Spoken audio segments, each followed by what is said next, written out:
their leading scorer. They got to find out who's their guy. And obviously it's Weston Gray and Dan Doolin, but that also means the Brockport defense is going to be focusing on him. Number 2, is there going to be rust? First game back, can they hit the goal? I don't know. We'll have to see. Third, faceoffs. They're not that great when it comes to faceoff, which means Brockport's going to be controlling most of the possessions. Not as many shots, not as many goals.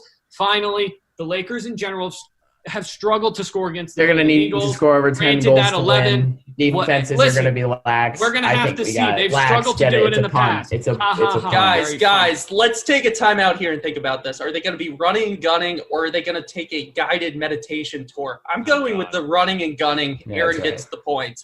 The women's lacrosse team started its 2021 season with an offensive vengeance, taking 41 shots against Morrisville State. They won that game 20-14. Can the team get more than 30 shots against Fredonia on Saturday at the Laker turf, Brian?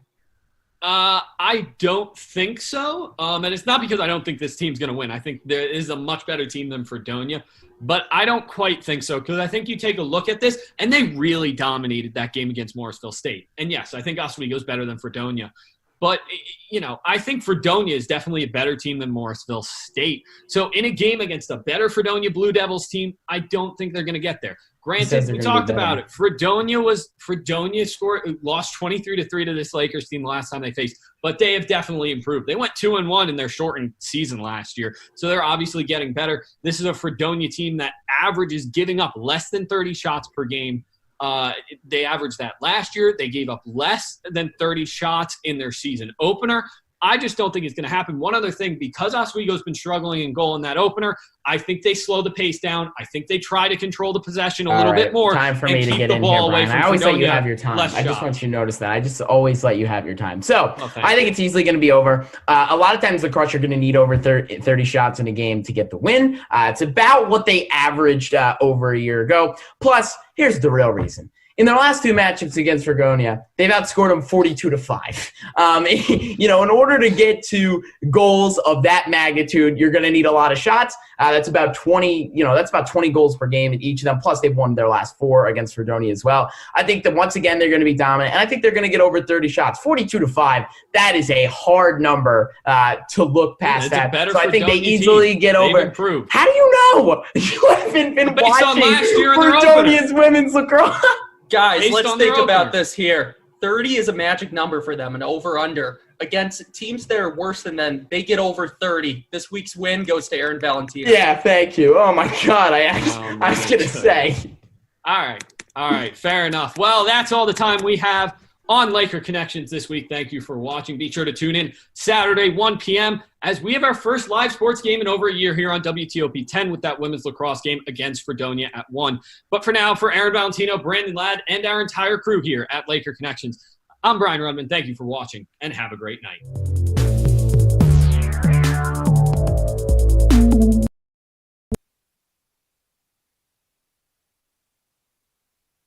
Entertainment. I hope everyone had a great spring break. I'm your co-host, Just, and you already know I got my right hand with me. Let the people know who you are, bro. What's up, everyone? I'm Cash, and I'm glad to be back for another episode of Perspective Entertainment. And as we always start, we have to have our special guest with us today, also known as the Vice President of Operations for WTOP and a freelance writer, Ms. Naya Davis. Hello, everybody. All right. So, as I said before, y'all, spring break just passed, and I was wondering what everyone did during spring break. I know I had a lot of fun skiing in Pennsylvania during spring break. Here are some of the flicks of my overall spring break, my ski trip. It's going to come up in a bit. So, honestly, that was like my second time skiing. So, it was honestly really fun because I went with my dad, who actually knows how to ski. So, I just kept on following him, and then I ended up always passing him on the slopes. So that was actually really crazy. But here's my dad right here. I was skiing with him, and then now some of the slopes on the mountain. Okay. It was fire. Y'all need a winter sport, skiing is it, man. I'm telling you, y'all need to tune in to skiing. But Cash, what did you do? Yeah, well, you know, it's my last year here, you know, senior, and I had to go do spring break with a banger. So me and my friends, we went to Dominican Republic, and when I say it was a time, it was a movie. It was a movie. You know, it was great vibes, nice sun, you know, not in Oswego. It was snowing up here. Yep. I had to leave because I was like, I can't do it. Yeah, you know, this is me right here, you know, had to palm trees, had to get the flicks in. Fly guy. It was a fun time. We did excursions, we went on a boat party, we did doom buggies. It was a lot of fun. It was just great being like out of New York, you know, like the different element from New York it teaches you a lot. For real. What did you do in this? Unfortunately, but fortunately as well, I stayed home. I just took some time for myself. I think it was really needed. However, I know that next year for sure I'm doing something. I'm going on vacation. I don't know if it's gonna be Miami. I actually want to go out the country. So get them passport stamps. Get them stamps filled Get up. yourself to DR. I know I'm definitely going to DR this summer. I seen y'all in DR. I was like, oh, y'all in DR. I saw you having a blast. Y'all was having a blast. I saw you skiing too. Yep. No, I'm not gonna lie. Skiing is fun. I fell a couple times. You know what I'm saying? I fell a couple times, but like when it really is, it calms the mind. Like it's really just calming. And like when you're on the slopes, you got your goggles on, you got your helmet on, and all you hear is just the snow hitting your skis. It's like really such a great break. And then, you know, had to go get some of the pops and stuff because you know we legal. Right. But when we come back, we will get into all the details about our guest's business. Stay tuned. Hey there, I'm Al Roker, class of 76. Yes, way back in 76. Back when the earth was cooling. You're watching WTOP.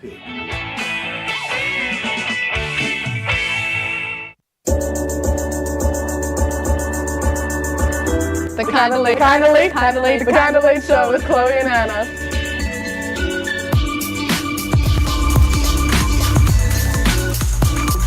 Like licorice, Twizzlers, absolutely nasty. The thought of turkey is just nauseating. I think you're wrong, is what I think. You think I'm wrong a lot of times. I do think you're wrong a lot. When you look at the number of disasters in the U.S., chances are every area will deal with some kind of emergency in the next decade. And between school, sports, and social lives, chances are you won't be with your kids when it happens. Will they know what to do? Ready.gov/kids has the educational tools and information to make the conversation easy. When the time comes, chances are they'll feel prepared, not scared. So talk with your family today.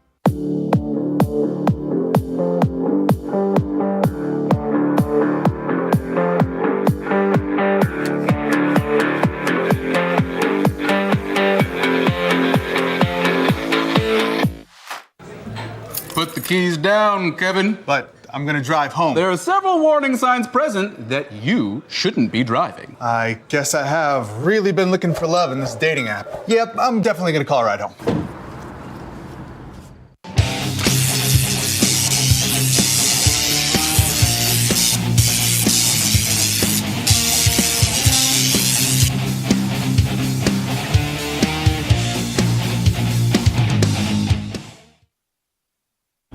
Welcome back, everyone. And for our special guest today, we have here Naya. So, Naya, tell us about what you do. Yes, so my name is Naya. I'm a broadcasting major just like my friends Justin and Cash.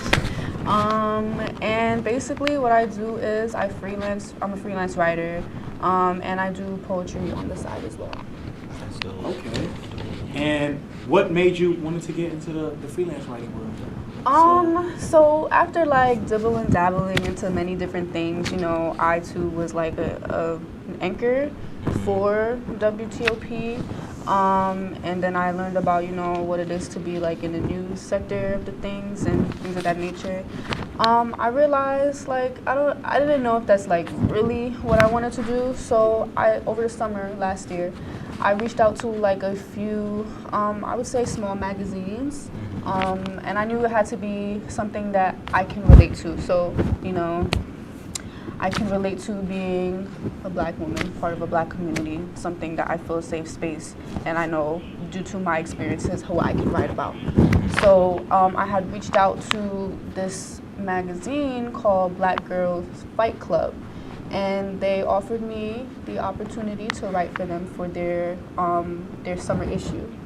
So that was kind of like the kickoff for me. So right now, that's what I'm doing, and I really enjoy it. That's dope. That's dope. Yeah. So, you have your Ghetto Fab pictures that they show. Yes. So we know about one of your articles is Ghetto is Fabulous. Tell us about that. Yes. So how Ghetto is Fabulous came about. I saw this picture on Instagram, and I saw a few. This was over the summer. That's like the first issue that I wrote.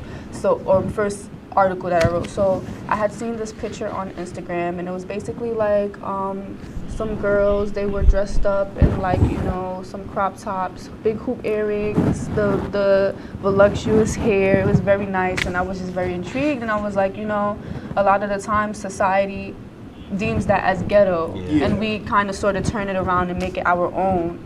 And so I was like, you know, I think this would be a wonderful thing to write about, because it was just something that was just popping up on my feed like frequently. So I felt like it was a sign to, like, you know, like, we should write about this. So yeah. And then honestly, I love that, because it's like, you know, some people portray like the hoop earrings as ghetto. Like as I see on the cover of Ghetto is Fabulous, they got the hoop earrings. And honestly, me, I'm a sucker for the hoop earrings. I don't lie. I see all the black women in hoop earrings. I'm like, yo, the hoop earrings really give, like, it really makes us pop. You know what I'm saying? So, like, and I hate that people were to call it ghetto, because it's like, if ain't nothing ghetto, like, it's fashion. You know, if you have good fashion sense, you know the hoop earrings could go with the outfits. Just like I know when we have the Freaknik. Yeah, I was about to say. The Freaknik. You're about to see all of that. Actually, my scene in the variety show, BSU's variety show, I was really inspired by the article that I wrote. I was so adamant on it. I was like, it has to be a thing. I have to make it into a vision. So I'm happy that it turned out that way. And yeah, it was just basically like an appreciation for our culture. A lot of the times, I do think that we're the blueprint for a lot of fashion. So, you know, just putting that into appreciation in written form. Yeah, that's what I was about to say, because like Freaknik, like I really enjoy going to Freakniks, even if it's here, back home, because you just really see like everybody just bringing back like the culture, and like just like they vibing out, having fun, not have to worry about nobody, and just living their life, you know? Like that's really dope. Like, that's what I like, and that's what I love. That's what I love about us. Yes. You know what I'm saying? Because like we just bring that vibe, and then we proud of it. Like there isn't nothing to shame about, like the vibe that we are bringing. And that's why I love that, like how you write about like Ghetto Fab and stuff like that. Like we need more writers like you. Nah, facts. You know what I'm saying? So appreciate it. And you know, so what made you want to write about such powerful subjects? Of course, other than, you know, the obvious Black is beautiful. You already know. Yeah, so I just wanted to write about topics that would create a safe space for Black women. Also, I think that an org that I love so much, I'm a part of it, that really inspired me to really like express those feelings was BBB, Bold Black Beauties. Bold Black Beauties. Yeah, shout out to President Samaya. That's and my Hokie board. Org. Love y'all down. Huh? Sister org for Amen. You got Amen. We got 2.5. Pop out to our programs at 5, and Amen's at 4. Yeah. But yes, so like that really inspired me, and you know, being a Black woman, a lot of times we feel not comfortable doing a lot of things because we are afraid that society is going to judge us. I know that, and a young lady that I interviewed, her name is Kayla, in my same article, Ghetto is Fabulous, she said that what she does, she wants it to be an inspiration for the younger Black girls. And I feel the same way, you know, you want the younger Black girls, the Black community, to look up to the older ones, you know, and to make them feel like they can do whatever they can that is possible for them. And you know, I like that because I feel like now, like I'm not gonna lie, I feel like kids nowadays, the generation is very different compared to like them being raised a certain way compared to the way I was raised growing up. So it's like it's good to see like you're trying to like help influence like them to know at the age that they're at now, so they know in advance. So when they come into like go to like a PWI or like go to like places where they may feel like they're uncomfortable, they don't have to be just be you, just be you, and just keep embracing the culture and keep doing what you're doing, because like I feel like somewhat like in a way they might try to oppress like what we believe in, you know what I'm saying? So we need to just keep embracing that culture and just keep being proud of what we do, proud of the fashion we bring, because we are very fashionable. Drippy too. Drippy. Look, we got the drip on right now. They don't know, man. Got the drip on right now with the Yeezy slides. Like, you know, it's all about being unique, and you know, some people I find lose that when they go to a PWI. You know. They feel like they have to dilute it. Yeah, they feel like they have to kind of just like cool off a bit on it, and then when they go back to the city, then they back on it. I'm like, nah, man, you just gotta act yourself 100% of the time. And that's why I like the Alana orgs, because when I came here, I felt like I wasn't by myself, because the Alana orgs really showed me that there's other people here just like you, and I didn't realize how big of the community it was here until I got here and realized it was Alana. So I'm like, nah, I feel like, you never know, being yourself, even if like you're in a space of where like you feel like you can be yourself, how you present yourself can very impact others. So you're confident in your own skin, the next person that look like you, they're gonna want to be confident in their own skin as well. Exactly, and then with that, you can just keep on passing it through generation to generation. Because at the end of the day, you know, there's people being born right now as we speak, and then now if we keep doing what we have to do, we can just keep passing it through generation, keep passing it through the years. Like what I want to pass something with Perspective Entertainment. I want to pass that to the next generation. I want to keep passing it. And like I want to see Perspective Entertainment in WTOP when I'm 30. Like I want to come back here and I'm 50. Shoot, God leave me at 75, right? You know, like I want to keep on seeing, because like stuff like that, it's like if we could keep passing it through, like then we're gonna always be established in like a PWI. And I know like as a PWI Oswego, like we are really established. I feel like we are definitely established here for sure, because I don't know really about the other SUNYs like that, and I don't know how their programs go, but we definitely stand out. For sure. And like with all the businesses and like and all the things that are happening around campus, of course, like BBB, AMN, like we definitely know how to stand out. Yes, I definitely think that's what keeps us strong, and that's what makes us stand out. Hopefully it invites other people who look like us, the POC community, to feel invited as well in the future. Yeah. So like what platforms are you looking to bring your talents to after you graduate, or like while you're here at Oswego? So right now I am still, you know, as a freelance writer, I'm just reaching out to local magazines here and there. Just getting my name out there. That's really what matters to me the most right now. And then, you know, by the time I graduate, Speak Into Existence, I'm writing for a prominent magazine like Essence, Vogue. Snap it up for that. Snap it up for that. You got manifest. It's waiting for you. It's waiting for me. Yeah.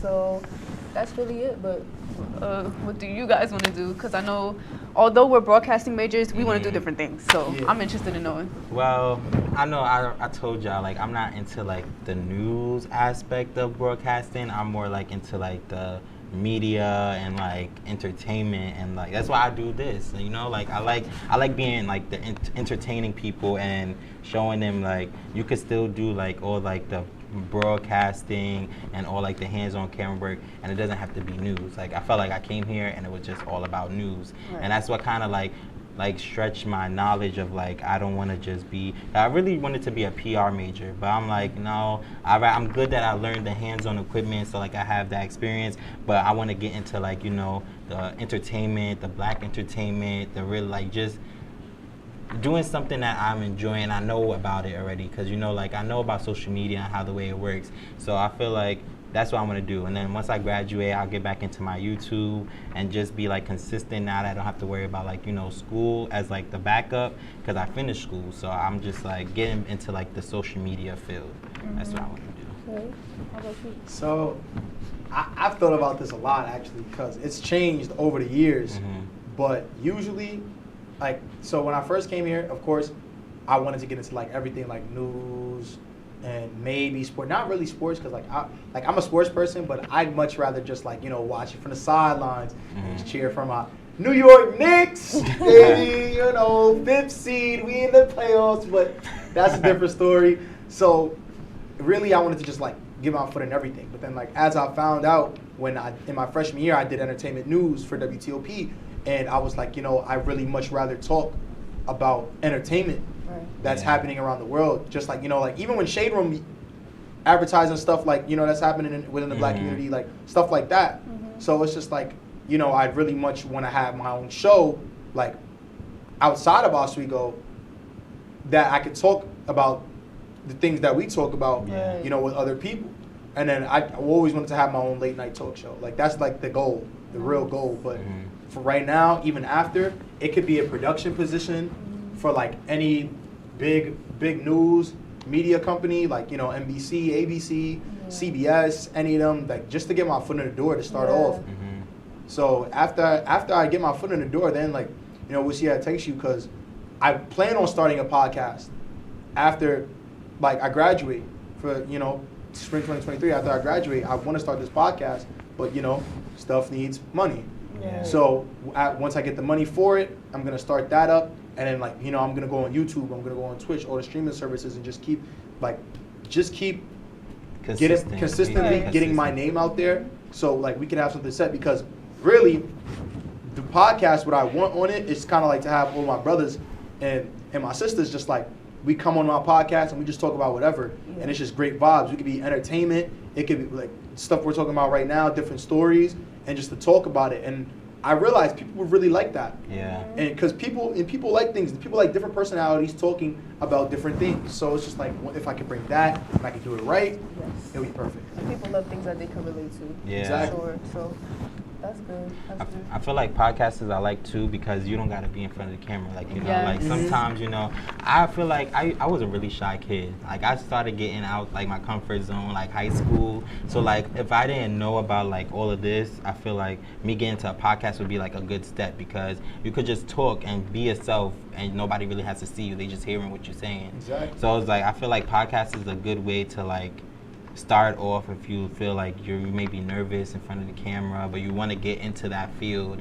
So it's like I feel everybody should. And I like what they doing on TikTok, because sometimes they bring their podcast to TikTok and they show clips on TikTok. I also plan on doing that, because I know there's this one podcast, $1 Million Worth of Game with Gilly and Wallow. Like they kind of just put people on how to like maneuver in the world, and like because Wallow, he was in prison for like 20 years. So I don't know if it was for a crime he committed or didn't commit. I forgot what it was, but he was in prison for 20 years. He came out, he got straight to it. Now he's a millionaire. He's getting to it. He's living life, and he's meeting all these stars. And he just keeps interviewing rappers and stuff like that. And they doing what they putting on the game. So, but got one last question for you. If you wasn't a freelance writer, what else would you be into? If I wasn't a freelance writer. That's a good question, because before, when I was like in high school, I didn't really know. I just knew I was creative. Like I wanted to create. Maybe I'll be like a painter, like an artist. I feel like if I really took my time and like honing into that stuff, because I like to do it as a hobby. So like I'd be a painter. Yeah, I'm not gonna lie, painting as a hobby, I love it, because it's crazy how you said that, because I was just thinking for, of course, let me just shout out ASO real quick. ASO is having a Battle of Designers show coming up this Friday, and then the dinner is this Saturday.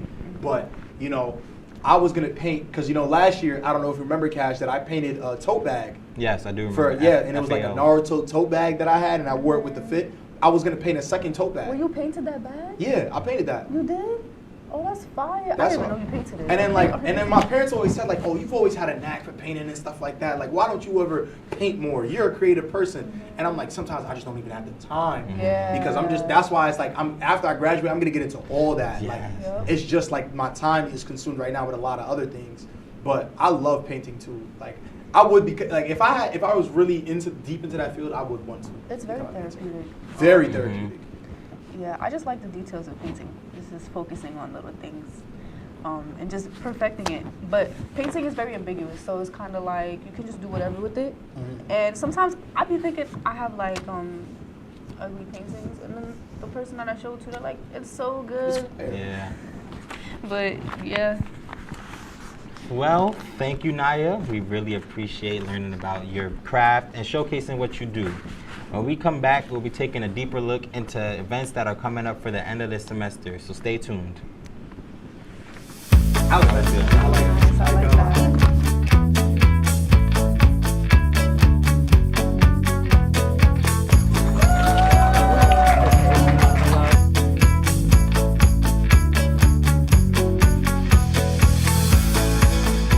Jill told me it was Kitty from Glee. Yeah, what is it? It's Al Roker.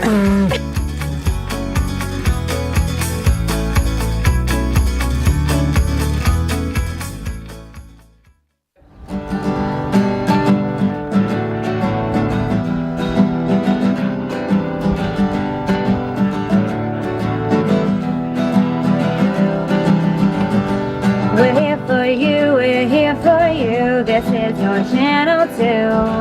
With sports and news and what to do, we're here for you.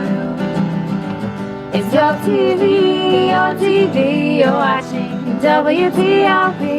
Your TV, thanks for watching WTOP.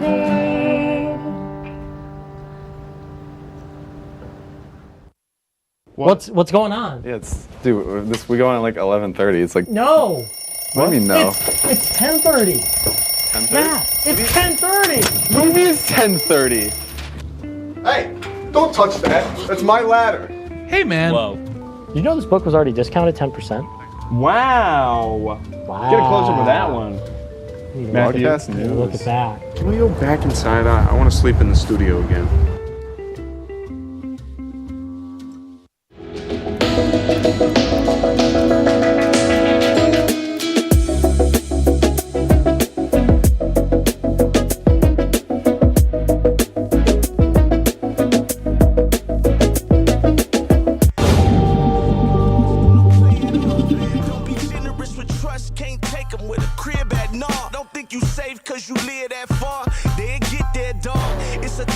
Welcome back, everyone. And before we wrap up here tonight, let's talk about how Oswego going crazy for Ozfest this year.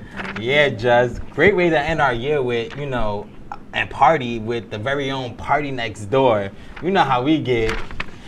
That smile on your face makes it easy to trust you. Dozing. Yo, party? Man, oh man. Yo. Who? Party Next Door. Girl, Party Next Door finna go. Hold on. Before we get into this, Naya, what's your take on Party, and do you listen to him? Are you excited, or did you want another artist that Am I a was Party on the fan? I haven't been a Party fan. Ah. Knew him before, from the first mixtape he made. Original Party Next Door. He better play it, because I know every single song word for word. Word for word. Relax with me, wild. Welcome to the party. That's my song. Break from Toronto to God. I'm just saying, he got a lot of songs with Drake. I feel like he, Bring out Drake. You know the same thing. So it's crazy. I was dead. I don't know who I was talking about this. I might have been talking about it with you, Ken. Yeah. But we were talking about how he's from Toronto. Who come out of Toronto? The Weeknd, Drake. You got Nav. So many Toronto artists that are out there, and I'm just like, but they all on Drake label. They might act bougie and stuff like that. So I'm hoping like. Look, he got Believe It too. He could bring out Rihanna. She just not too much. She just did Super Bowl. Yeah, one song. And that. And we get like a little feature, and the security guard carry you out like. Nah, I'm excited though. I feel like it's like a great way because like last year they had Ari Lennox. Yeah, I don't really listen to her like that. I know a few songs, but I just worked the concert because like. I didn't want to go, and I'm just sitting there because I don't really know all his songs. But as Party, I know a good amount of his songs, so I'm going to be they're vibing out, you know, like singing my heart out. I definitely feel like it's gonna be more enjoyable Yeah. because I know majority of his songs. Yeah. Yo, it's gonna be great. Like, especially even if he plays his last album, like that whole album, I know that for sure. Party Next Door 3, P3, I know P2, P1, like all the albums. You know the way TikTok going, he about to play her way because everybody about to be busting the TikTok out. They gonna bust that little dance. Everybody gonna do that. Nah, but, Party's gonna go crazy. So, but are you like happy? If y'all are happy like with just Party, or do y'all think there should have been like another headliner? You're satisfied. Okay. Yeah, I agree with Naya. Like, I'm satisfied because I listen to Party. Yeah. Like, so I'm not gonna know. I know songs, but you know, it would have been nice, you know, if they had like another artist. Cause I know last year they had like two artists. Yeah, so they it had would like 3. Yeah, so it was like I feel like it would have been good for like an opener to you know, come out before Party. But I'm still satisfied with Party, so I don't mind. Yeah, I'm satisfied with Party myself, but you know, I know people were like talking to me about it, and they were like, oh, you know, Party Next Door is cool and all, but maybe they want like a different vibe or like to start off. So for example, I went to a J. Cole concert one time, and he had 2 openers. He had Young Thug, which was, and Free Young Thug, and he had Jada Smith. At the time when Jada Smith was popping, like when he just dropped Icon and songs like of that nature, and Jada Smith brought out Will Smith, and Will Smith started rapping. Oh. That's what I'm saying. So it was just like, you know, some people really want the headliners before like the main artists to get the main vibe. Yeah. But I know, like me personally, and like I know us personally, yeah, we're definitely satisfied with just Party Next Door. But I know I talked to some people that are like, oh, maybe we wanted like a drill vibe to start off and I then feel like get it into was Party. last year. They did that Yeah, last but year. exactly. We did the drill vibe last year. Then you went into the like, you know, the regular rap because I forgot his name, Angelo, right? I think so. Yeah. Forgot. I'm so sorry, but forgot the name. And then we had B Love, and then we went into Ari Lennox. So I feel like that was good, but I feel like Party Next Door, he has songs that he could bring all those vibes. All the vibes, yeah. Like I feel like he has like vibes that's slow, vibes that's fast. Like it's just the Caribbean type. Yo, that's what I'm saying. He can bring out Drake, you know, but so he can bring out Travis Scott. So he can collab with Travis Scott. If he preach. Imagine. Preach. Yo. Imagine it's a surprise. Yo, he's a surprise. He be like, I got one last surprise for y'all. Y'all may know him. Then he start playing. So bad. I be like, what? Nah. But overall, SAPB definitely did their thing. Yeah, they went crazy. Next Door, and I really can't wait. And I feel like a lot of like people, like especially like our year, like, you know, juniors, seniors, upperclassmen, they know Party. Like I'm not gonna lie, I only started listening to Party like my sophomore year. I knew of like a few songs, but I didn't really listen to the Pandemic. And that's when I got into him. I'm like, nah, like he got bangers. Yeah. So I feel like a lot of us, we really about to just turn up and the arena. At the end of the day, yeah, and we grew up with Party. Yeah. Like if you think about it, we kind of grew up with his music. We seen his music evolve, and this is a person that we could really relate to because he be talking about love, he be talking about feelings, all that. But listen, it's about that time. Thank you guys for tuning in. We hope you had fun watching, but make sure you tune in again every other Sunday at 9 p.m. on WTOP10.com or WTOP10 on YouTube or Twitch. Also, make sure you guys follow our Instagram at @PerspectiveEntertainment_, and we'll see y'all later. And once again, thank you, Naya, for being with us today. And see y'all later, guys.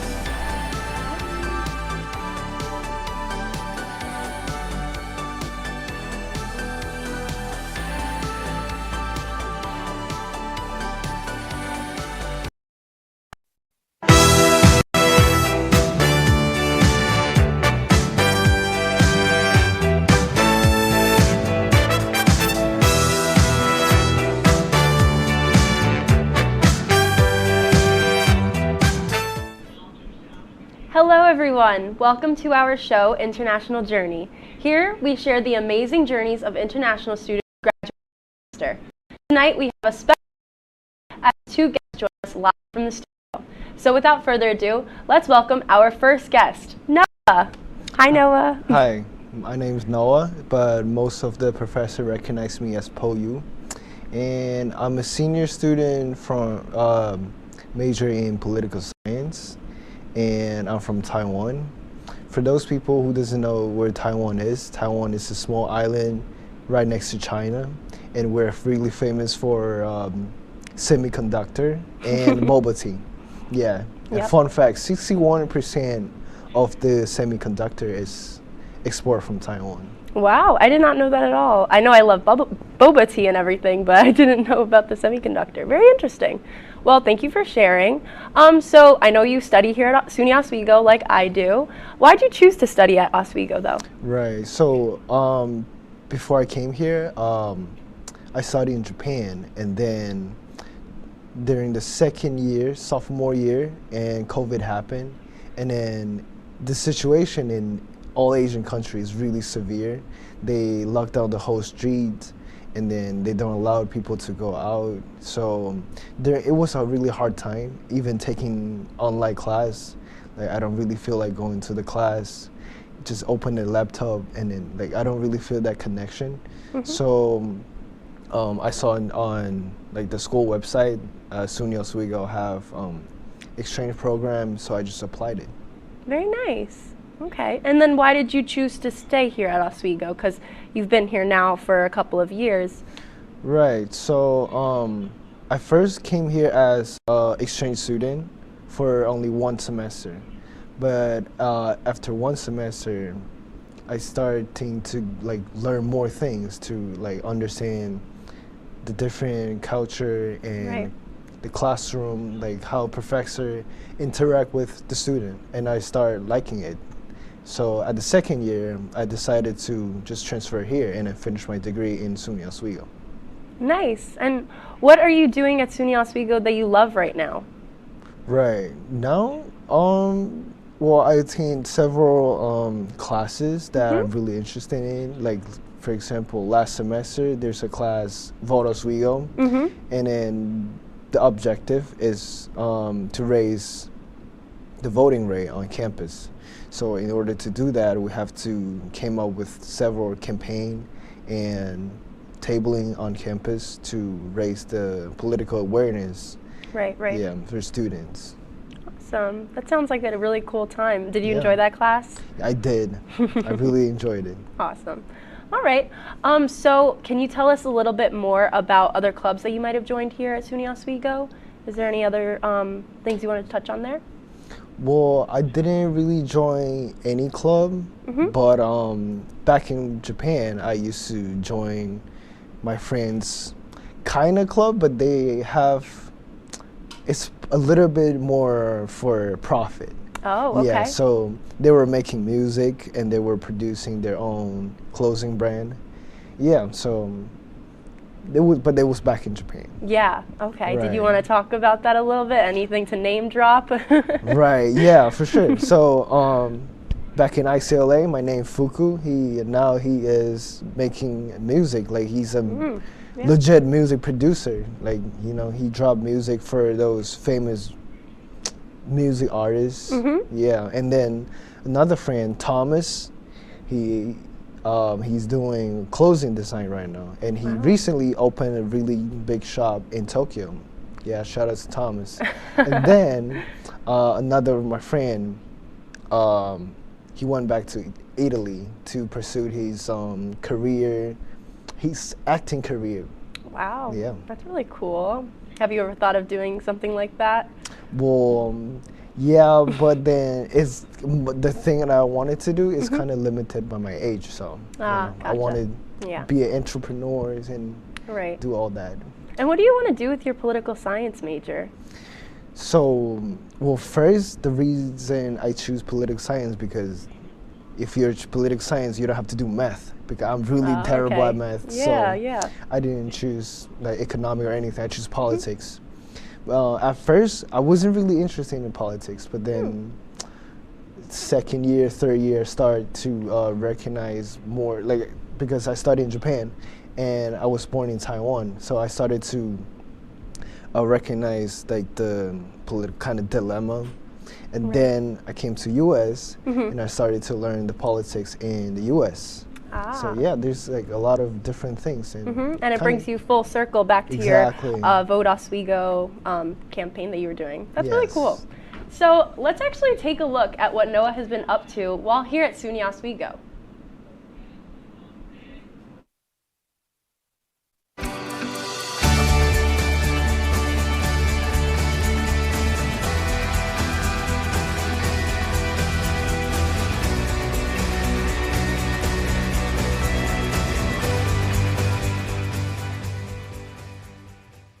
What a nice video. Noah, I enjoyed that so much, and I know our viewers at home did too. Coming up, we will be speaking more about Noah's experiences in other countries. Stay tuned.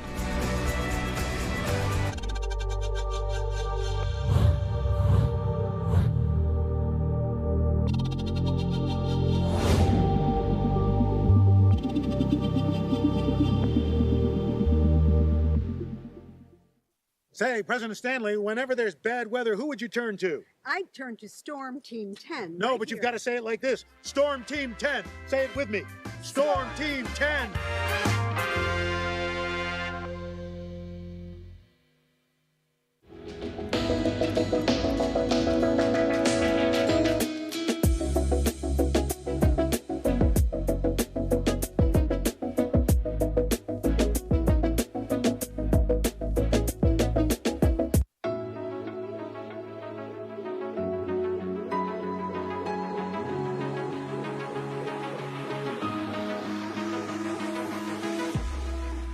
Roll it.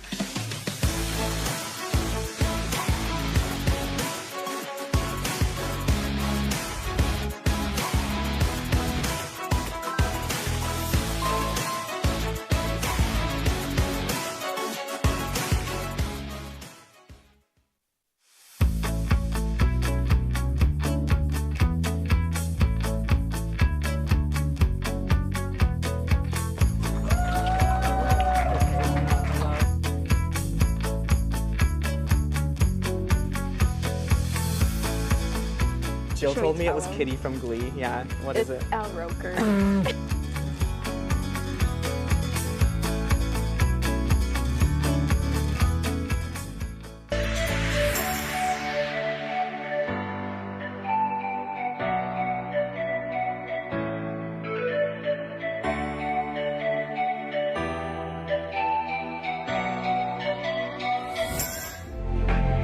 Welcome back to International Journey.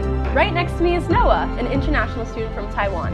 Noah, you mentioned that you did 2 years of college in Japan. Can you tell us more about that experience? Right, so I went to Japan right after I graduated from high school. So it was a big change for me. So I went to public school, so I don't have like a really good English education environment. So I moved to Japan, and then it's an international college. Everyone is speaking in English. And then outside the country, outside the campus, everyone's speaking Japanese.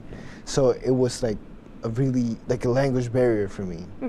Yeah, so when I first get into the college, I start to learn more about, for example, politics and then all kinds of different issues. Yeah, it's really interesting.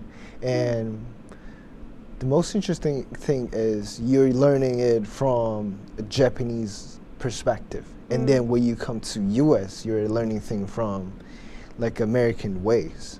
Yeah, that's really something. That is interesting. I know you mentioned a little bit about that language barrier and how it's different outside of the college. So what is it, how is it different in Taiwan versus Japan? Right, so back in Taiwan, the language is Mandarin. So everybody's using Mandarin. And then I go to public school, so no one is using English. Right, right. And then when I first moved to Japan, everyone started to speaking English. So I don't really have that much of confidence, and then so I don't really talk to people because my English is not good, and I also have to learn Japanese, and it's really confusing. But after 1 or 2 semesters, you hang out with friends and talking to professor, you start getting used to it. Right, yeah. Definitely.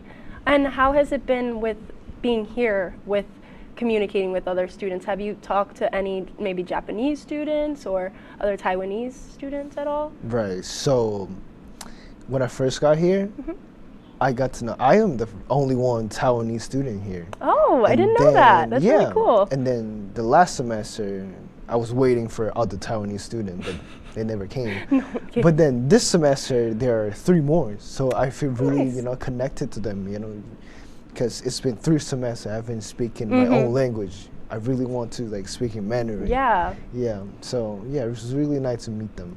That's really cool. And you met them, you're saying you met them this semester? Yeah. Aw, right before you're gonna graduate too. Yes. Aw. Do you guys do any things together that are like kind of from your culture at all, or? Well, yeah. So they happens to bring my favorite ramen. Oh. From back home. It was like, Yeah, the food is like a big problem here because I'm from born in Taiwan, and then when I go to Japan, it's every meal is in like Japanese food. It's kind of for me, it's like I need some, food from my hometown, and then when I come to America, it's so different. It's just fries, yeah. I get that. What Taiwanese foods are your favorite? There's a lot. There's a bunch. Of course, boba tea is definitely.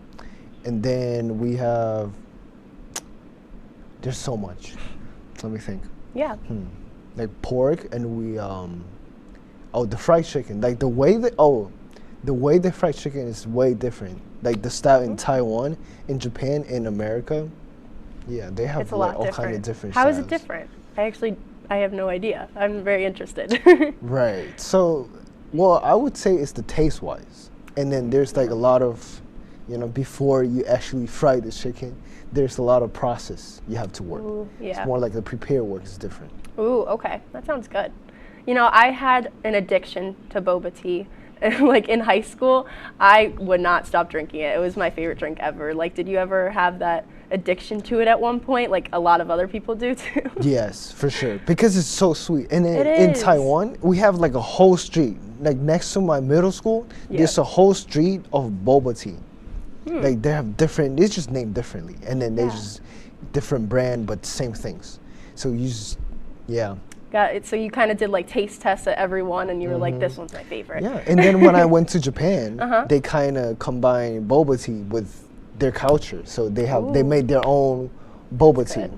Yeah, and it's kind of famous. And then when I come here, when I go to the city, I also saw like some boba shop, and then they were like directly from Taiwan. Wow, that's great. Yeah. I've only been to Kung Fu Tea and Gongcha. Is that the 2 places you might have been thinking about? Yeah, that is directly from Taiwan though. Oh, wow, I did not know that. That's really cool. They're all over the place now. I think it really just, in my hometown, there was not one for years, but then I saw it in the mall once, and I was like, oh, this is perfect, it's my favorite shop, so that's cool. When is the first time you try boba tea? Boba? Yeah. First time was like my freshman year of high school. Freshman year of high school? My friends actually told me about it, and I was like, oh, this tastes really good. Like, I kind of want to try it again. And I tried the Oreo slush one. Do you know those? They add like Oreos to it. M&Ms. That's the thing I'm saying. They come to America and then they mix it with their culture, like America. Right.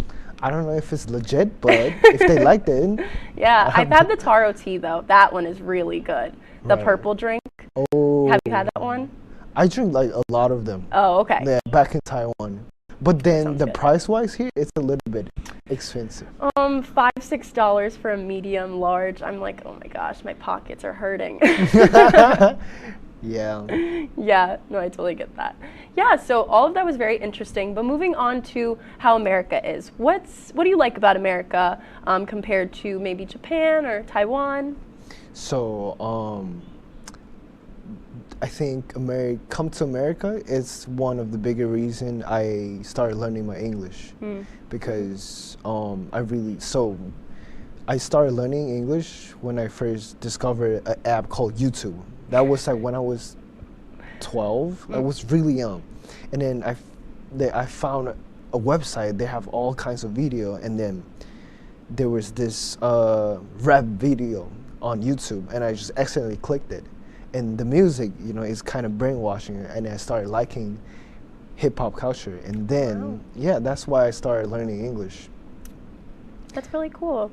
Yes, and also coming to, especially New York City, is one of my biggest dreams. They have all the rappers, you know, like the history of New York City is really fascinating. Yeah. So yeah, definitely coming to here is definitely one of the biggest dreams. That's great. Yeah. With the cultures and everything, what have you seen more in America that you wouldn't see in other places? Right.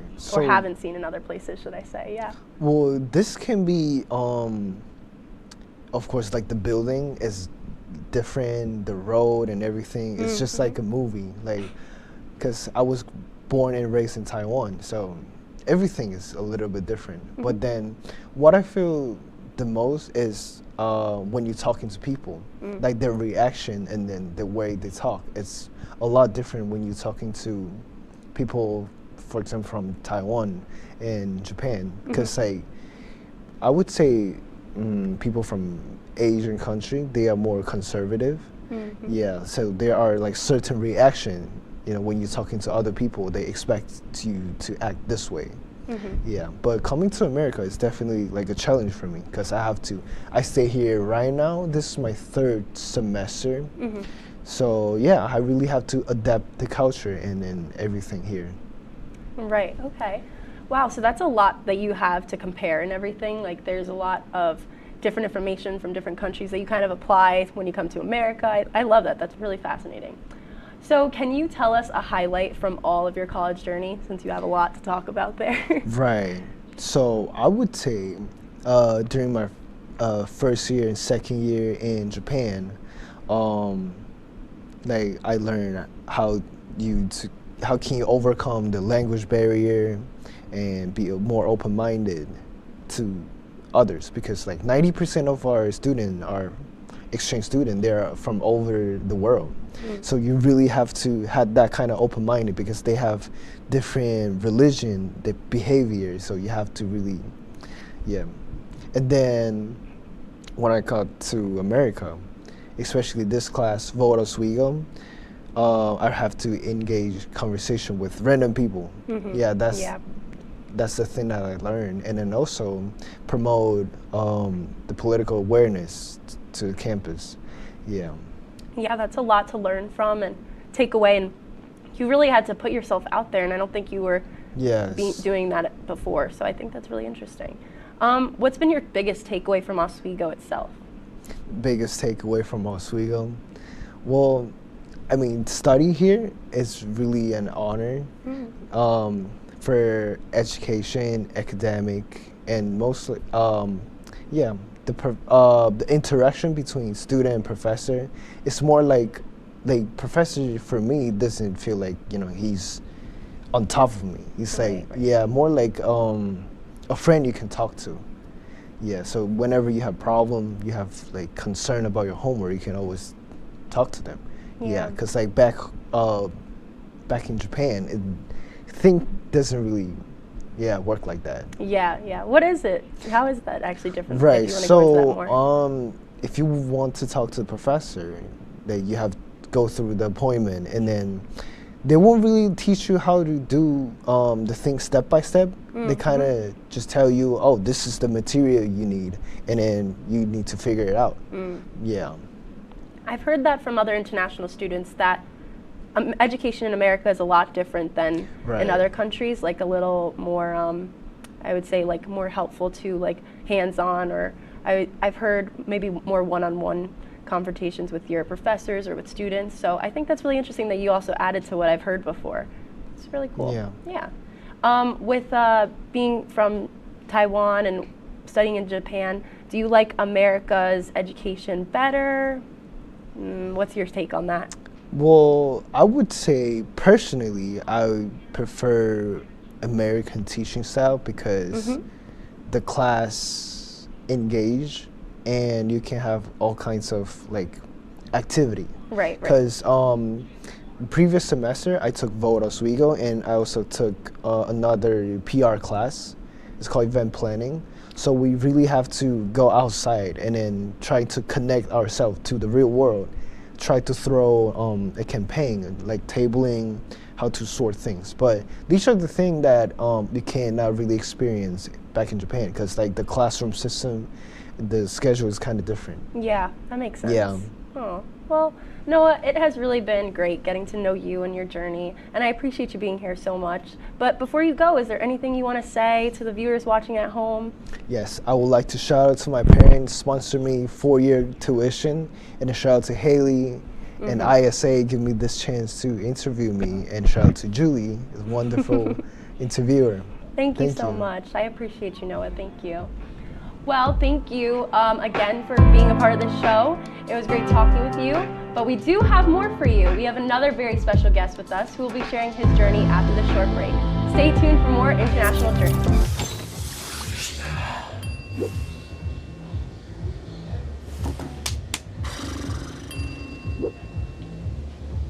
If you need to do something to feel okay to drive, you're not okay to drive. Don't drive buzzed.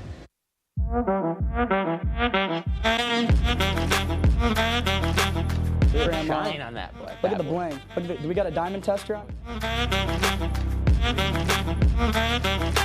Yeah, that's getting bad. Yep. 10 out of 10 recommend on Yelp.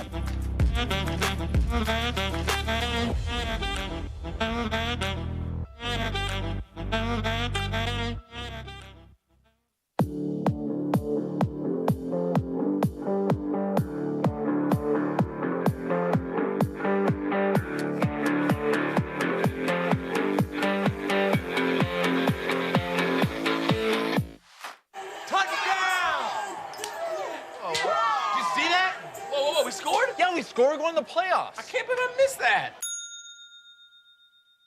Every time I'm buzzed, I spend too much time on my phone. What? I should take your phone away. No. I'll call for a ride. Hey, why does my face look like that? I'm playing with these new face filters. Okay, you know what? Yep, that's mine. But I need that back. No. Kevin.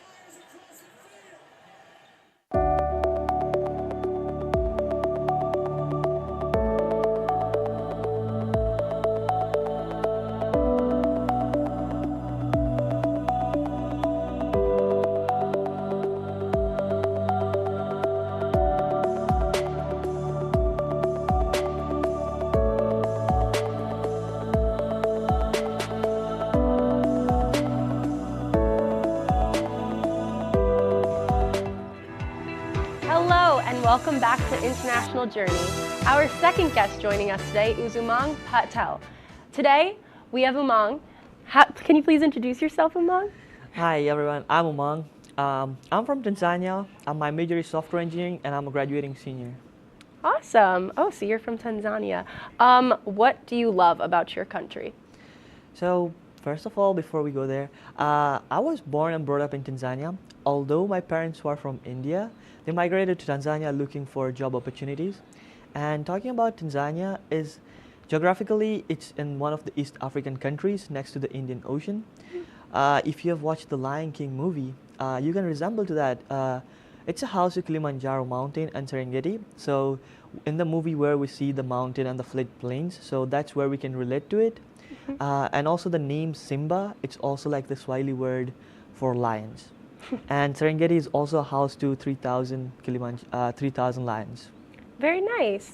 Oh, so Lion King is, you know that a lot then, because if it was from your country, based in your country, did they talk about that a lot? Is that like the selling point? Yeah, probably was a selling point for it that it was shot over there. Whenever tourists visit, that's what the tour guides usually try to promote it that way. So that's how even I remember it. Right, yeah, I understand that. Well, it sounds like a wonderful country. But tell us, what brought you to Oswego? So I came to Oswego in spring 2019. That's where I was first enrolled in intensive English program. And the first time I came over here, it was super cold. And we haven't experienced that much snow since 2 years I've been here. So I feel like the snow has decreased. But when I moved over here, my family was more concerned about how cold it would be. And they were like worried about my back because I recently recovered from my back injury. And so the first time I was here, they kept asking me every now and then, like, oh, how is your back going? And after that, it was more like a video call. Like, they will just keep asking me. And like every day at night, back home, we would have like dinner together. So when I moved over here, it was like I would be on my phone call and they would be back at home eating dinner, and I would be over here eating lunch. And back in India, my sister would be eating late night. Right. What's the time difference between you guys? The time difference from here to Tanzania would be like 5 hours, 7 hours. Oh, okay. And back India would be like something like 9 hours. Yeah. Well, I know you're very passionate about your major, software engineering. Can you tell me why you decided to pursue software engineering? So the story goes all the way back when I was young. So I got first introduced to the computers back at my father's workplace. And that's where I still remember how computers look like. With the modern evolution, the computers have like gotten slimmer and thinner, but I still remember how the monitor, how big they used to be and how the CPU used to look like. That's where I like had the curiosity of how computers work. And from there, around mid-school, we had like computer back at home. And I also got like in school we had like computer classes. So that's where I got more time to explore like how my computers like work and everything. And I immediately figured out that I wasn't more like a hardware kind of a person. I was more interested in the screen, and that's how I was like, oh, I would like to major in software engineering, and that's how I ended up coming here. Oh, that's very nice. And I like that software engineering kind of was started between you and your dad. I love that. Yeah. That's really nice. Well, I think that we should see a little bit about Umang's story. We'll talk about Umang's story after the break. Stay tuned.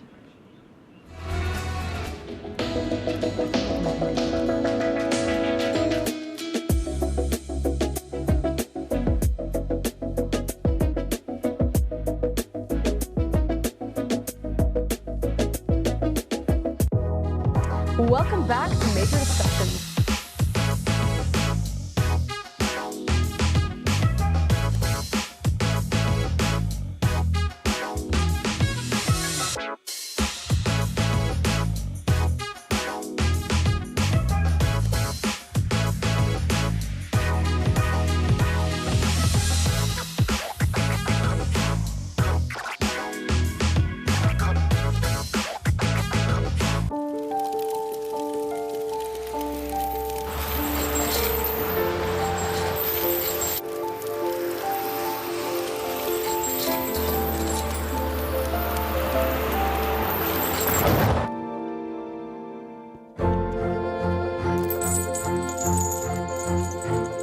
Did you know dragging chains can spark a wildfire? Only you can prevent wildfires. When I was in foster care, I never knew when I would have to move. So I always had my suitcase ready to go. Then one day I was adopted. My new parents opened their hearts and home to me. My parents cook my favorite breakfast for me every morning. My parents take me on trips I never thought I would go on. They gave me a home and an even better reason to use that suitcase. My parents aren't perfect, but they're perfect for me. Hey there, I'm Al Roker, class of 76. Yes, way back in 76. Back when the earth was cooling. You're watching WTOP. Welcome back to International Journey. Our second guest of the night is Umang, who is an international student from Tanzania. So Umang, you talked about coming to Oswego and how you're really close with your father. How was the transition from Tanzania to Oswego? What was your first year like? So I started my first official year in fall 2019. It was pretty nice. I used to live in Hart Hall. That's where I made most of my international friends from all around the world. And that's where I started living in Oswego. I still remember my orientation days back where I made my close friends. I had 5 of them. I can name drop them. Yes, please do. It was Adi, Mayank, Leo, and Isan. The 5 of us have always stayed together like all these 4 years. There have been some other friends who have joined our group, but they were either seniors, so they graduated. And we have some new ones too, but like the 5 of us are known for fall 2019 group. So they were pretty close. And that's how they're the ones who make me feel home away from home. And I also made some other friends that might be also living in Hart. I still remember my first roommate who used to be from Vietnam. And living in Hart Hall was a really nice experience because every now and then, whenever you walk by in the Heart Hall Lounge, you'd always find someone playing pool or having like a talk back at home, or like some people just hanging out. So that was really nice where I started. And I still remember in my first semester too, I joined Heart Hall Community Council. And that's where I was able to meet more other people and connect with them. And from what I remember from my first year is that I also started working in Cooper. That's where I met most of my other friends, with I'll say like more American friends from there. Yeah. So that's how I got more open to the community. The community is welcoming and very nice. And I also had an opportunity to join other clubs on campus. And I'm in my 4th year right now. Yeah. I've been a part of so many different clubs. Every semester I tend to join different clubs and make more friends over there. And pretty much that's nice. Yeah, that's great. Wow, so you have all those friends that you're still keeping in touch with now. I know Eason was on our last episode. So you guys are all in touch and everything? No one's graduating yet. They're graduating. We're all graduating together. So they're like, that's why I mentioned the 5 of us have all been together no matter what. But like there are some other friends who like I would meet them at the club or at an event. It's like really hard to like have so many friends and connect with them often because there are like a lot of them. Yeah, and we're all so busy. We don't all have time to, meet for lunches and stuff. I understand that. Yep. So this like over the years, like we have all been RAs, so it's pretty hard to like even get all of us together. But we also try once in a while to like meet together, have dinner or like party or hang out together. Yeah. So mostly it's like either 2 or 3 of us are meeting at Lakeside or Cooper, and like we commute around. So it's pretty good that we like still stay on top of everything and see each other. Although like we're all RAs and still busy, but like it's pretty nice. Yeah, I know. I applied to be an RA. I hope I get it. But I know that with the Heart Hall community, what role did you have with that? I was a student advisor at that time too. Oh, okay. Well, it was mostly my friends had other positions, so I was just helping out with them. And it was more like my first skill set role, so it was good.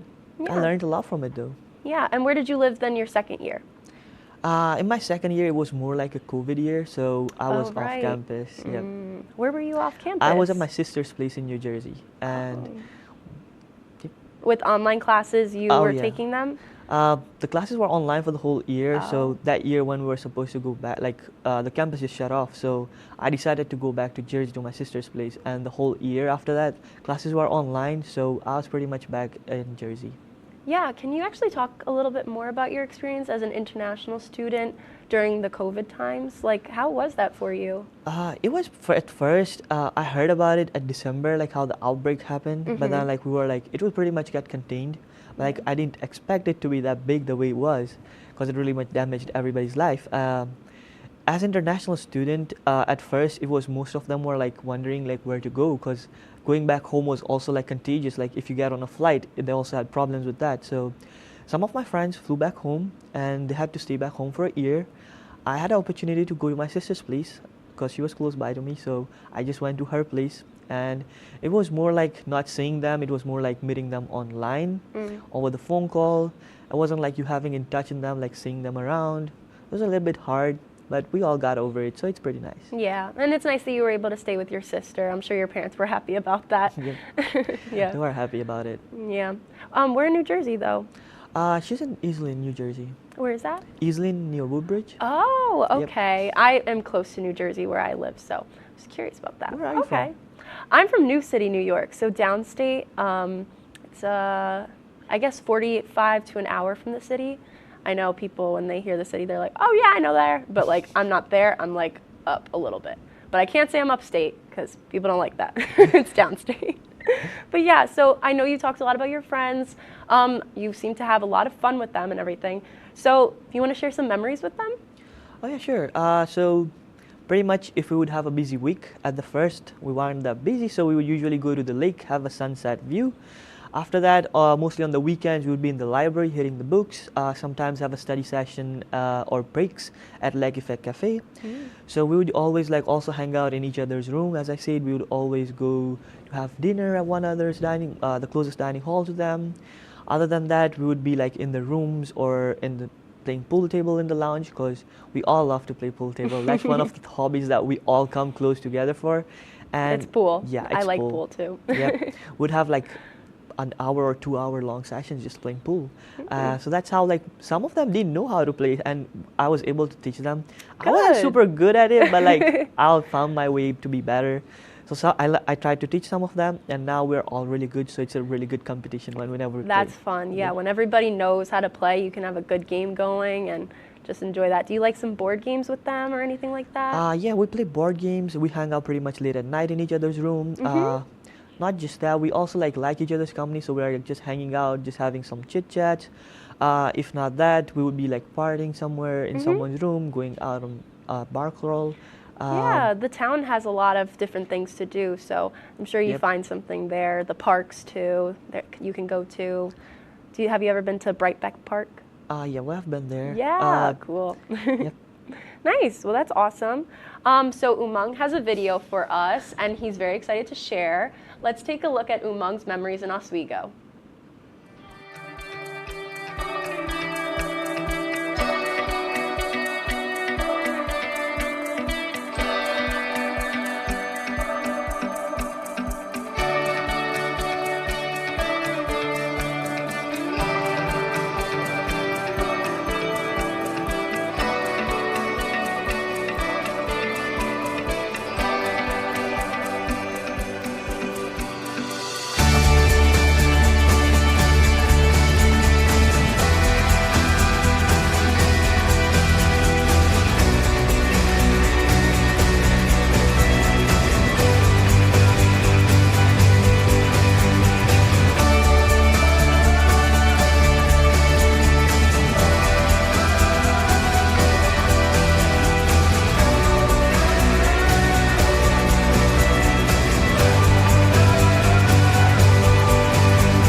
I loved that video. I saw a couple of different places that I recognized because I was there too. Yep. You know, Riggs is actually where I know you from. You're an RA in Riggs, and I live there as well, so it is very nice that we know each other from there.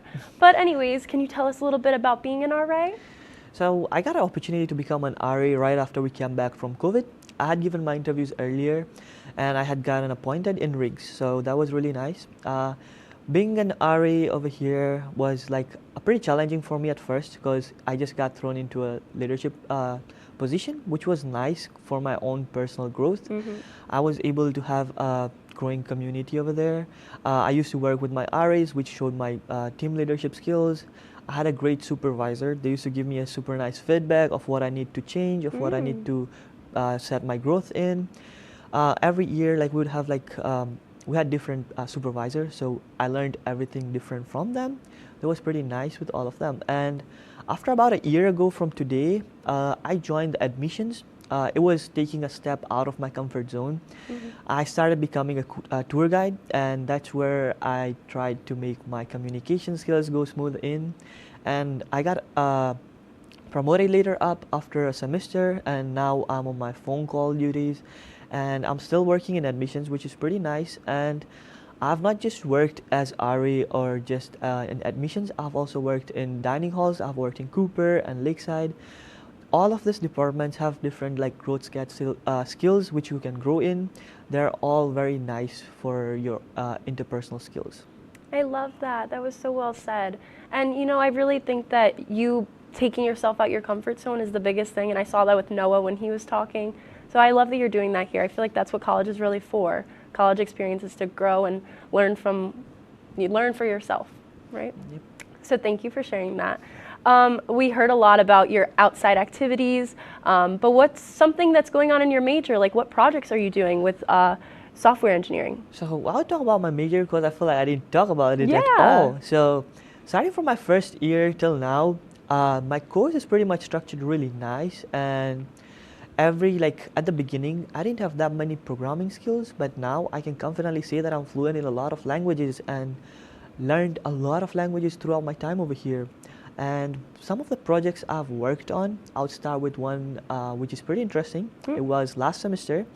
I had a course which was known as software design, and we were making a software, and our clients were from IBM, and they were the ones who are like mediating how the project is working and like keeping check on us every week. It was more about like a Discord, pretty much, if you have heard about Discord app. So it's like we would like, if someone likes a message, there would be a robot over there on the chat which would pick that chat and put it up on the website, and that website would just be authorized to specific people. So let's say I like a post, and then you can go up there because you'll have the pass to it, and you'll be able to see the messages. So that's because sometimes, you know, a lot of people spam the Discord channel, and you really want to see some important messages. So that's how like you can go on the website and see over there. Or in case if you're like want to use Discord for work purposes, and let's say you're on a vacation and there were like some pretty good news that you want to know or hear about some messages, you could just go into the website after you come back to your work and just go up there and see all the messages. And each emoji would have a specific filter to it, so you'd be able to like see what message you missed, if there would be something important or something about a specific project. That's really cool. Yep. I also have more if you want to hear about Yes, them. I want to hear all these projects. Keep going. There was also one more project which I worked on, which was robot radar. I worked on it for a whole year. For one semester, it was just like making of it. For the next semester, it was just testing it. It was like a small go-by-go car which would walk around. So there is a car which they sell, but like it's just a robot. It doesn't know anything, so it's basically a dumb robot. But we make it smarter, so we program it that way it can sense the surrounding of it, and it would be able to show the user of what's around. That way it doesn't bump into something or doesn't fall off the ground if it's on a higher ground. So we made that project, and it was a team. Both of this project which I talked about were team projects, and I was one of the members in them, so I wouldn't take full credit for it. Yeah, of course. And the next semester, we were like in a pair, and I was able to taste the project. The project had like a little bit of bugs. Of course, we're still learning, so it wasn't super nice or successful. But we were able to clear up the bugs and make it look more sufficient. Wow, that's so awesome. Yep. And this semester, I have 2 projects which I'm working on. One of them is with related my web services, which is Weathercast. It's more like projecting or showing other information on internet up there. And the other project which I'm working on is Price Vision, is one of my capstone. I'm not going to talk more about it. If you want to know more about that, you have to come to Quest. I'll be presenting over there. Can you give us a little preview before Quest, though? Because I know the viewers at home want to hear about your project. All right, the only preview I can give is like we'll be predicting stock prices. Stock prices? Yes. Oh, that must have a lot of people on their toes. They're probably very interested in that. All right. Well, thank you so much for sharing that. I really appreciate it. We're going to hear Umang's final words before we go, but we'll be back after the break. Hey there, I'm Al Roker, class of 76. Yes, way back in 76. Back when the earth was cooling. You're watching WTOP.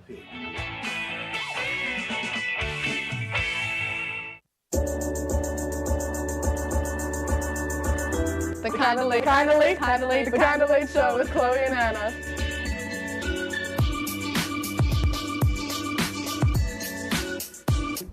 Like licorice, Twizzlers, absolutely nasty. The thought of turkey is just nauseating. I think you're wrong, is what I think. You think I'm wrong a lot of time. I do think you're wrong a lot. When you look at the number of disasters in the U.S., chances are every area will deal with some kind of emergency in the next decade. And between school, sports, and social lives, chances are you won't be with your kids when it happens. Will they know what to do? Ready.gov/kids has the educational tools and information to make the conversation easy. When the time comes, chances are they'll feel prepared, not scared. So talk with your family today.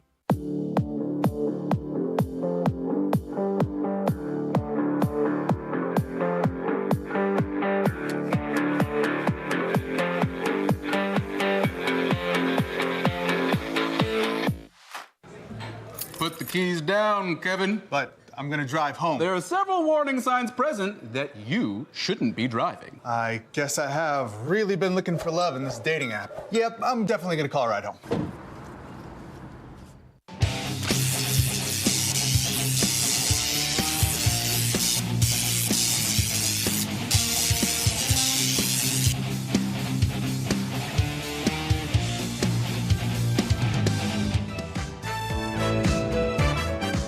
Welcome back to International Journey. Before we're done with today's show, I just wanted to ask Umang if there's anything else you would like to say before we end. I would just like to thank you for having me here, thank the whole crew, and thank Haley for producing it, ISA. And I would like to thank my friends and family for supporting and having me in Oswego. Yes, any friends and family back home that you want to say hello to? Oh yeah, hi, they'll probably be watching the show. Yes. So hi everyone back home. Oh, love that. Well, thank you, Umang. Thank you, Noah. It was wonderful getting to know you guys and your stories tonight. Thanks to all our viewers at home for watching our show. Be sure to follow our Instagram at isa.internationaljourney. For those on campus, there will be a formal hosted by International Student Association on April 22nd. And the next day is another episode of this great show. I hope to see you there. Till next time, have a great night, everyone.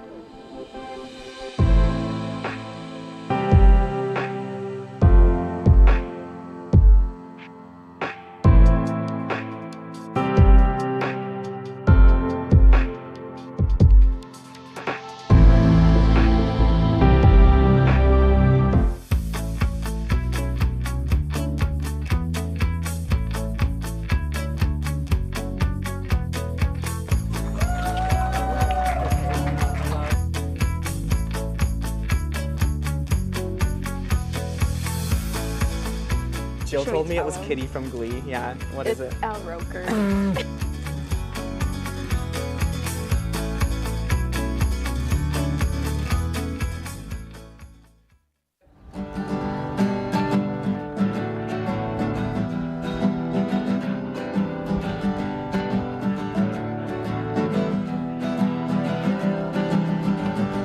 We're here for you, we're here for you. This is your channel too. With sports and news and what to do, we're here for you. It's your TV, you're watching WTOP. Your TV, thanks for watching WTOP.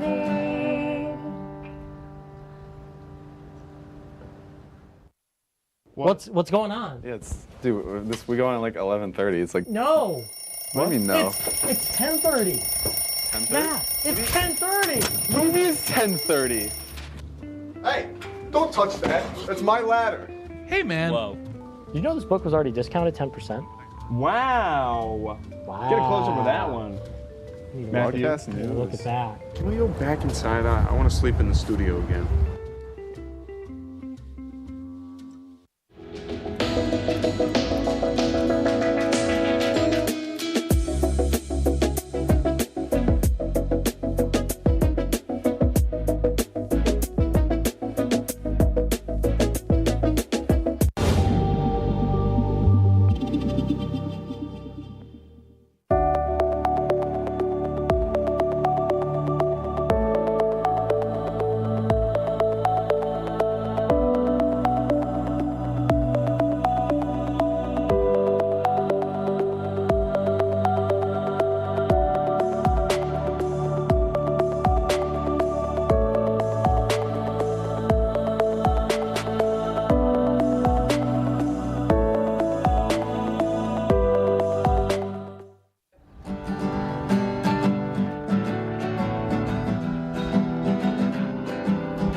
We're here for you, we're here for you. This is your channel too. With sports and news and what to do, we're here for you. It's your TV, you're watching.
up, you beautiful people, and welcome to the season finale of Laker Connections. I'm Aaron Valentino.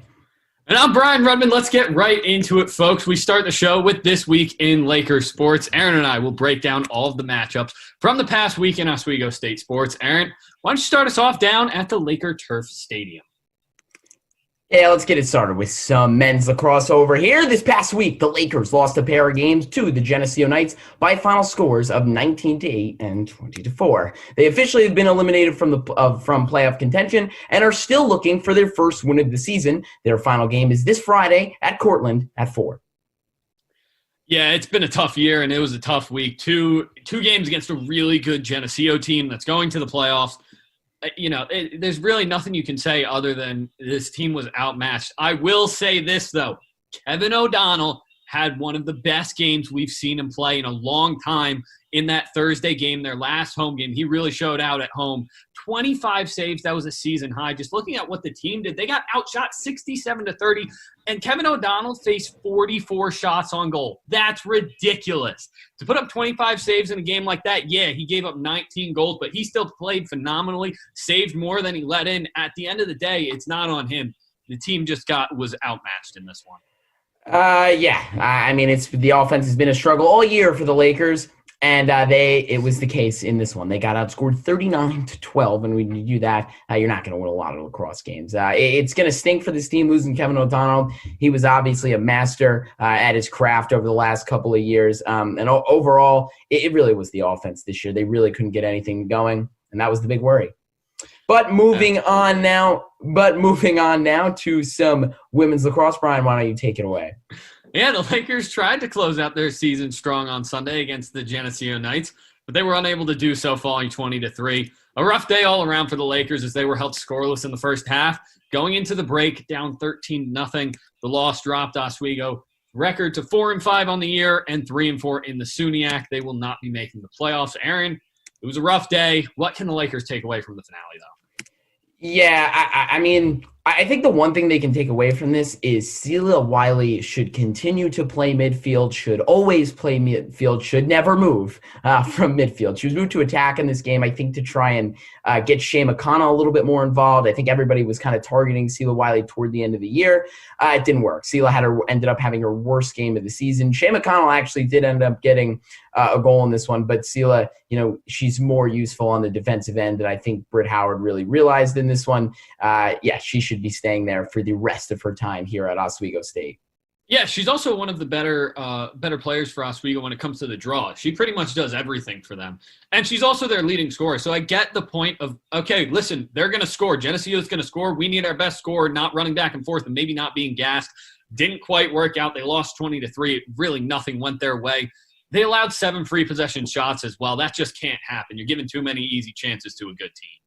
Yeah, absolutely. And now moving over to softball, as the Lakers played 6 games over the past week and went 1-5 with their only win coming to New Paltz in the second game of a doubleheader on Tuesday. Before that win, the Lakers had lost 5 in a row. They still have a handful of games left before the season ends, but boy, Brian, it will be an uphill battle for them to make the playoffs.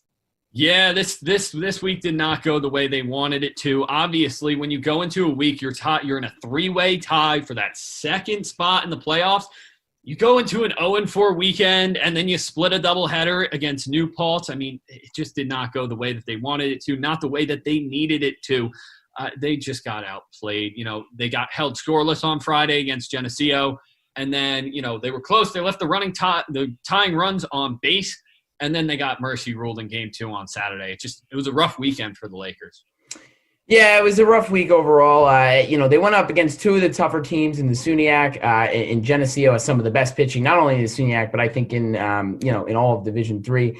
I think the problem, though, in these games comes in 4 of those games before the New Paltz doubleheader. 10 errors in 4 games. When you're doing that, when you're making little mistakes like that, you're not going to be able to win a lot of softball games, and that was certainly the case here. Absolutely. Finally, onto the baseball team. The Lakers are rolling right now. They're on a 14-game winning streak. That includes perhaps the 2 biggest wins all season in the doubleheader sweep over the Brockport Golden Eagles last Saturday. Game 1 turned out to be one of the most entertaining games of the year, a 14-13 victory in which Kyle Loria contributed 4 RBIs for the Lakers. Game 2 was a 7-2 win. Kieran Finnegan was dominant on the mound in his performance. That earned him SUNY Pitcher of the Week. Aaron, what do these wins mean for the Lakers? I'm not going to lie. 14 wins. It is mighty impressive. That is 2 straight weeks of winning in a row. But didn't we expect it? I mean, come on. This is the Oswego State Lakers baseball team we're talking about here. This team has been favored to win the SUNY Championship this year. They've won it 3 years in a row. They're looking for the 4P.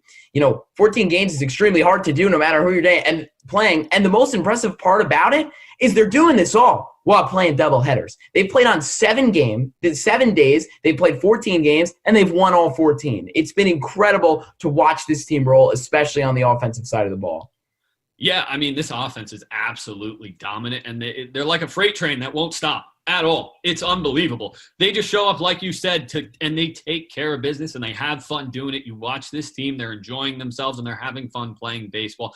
And it's not just that. They're 15-1 on the year. It's not like they were getting off to a rocky start, and then they hit their stride. They were in stride from the get-go.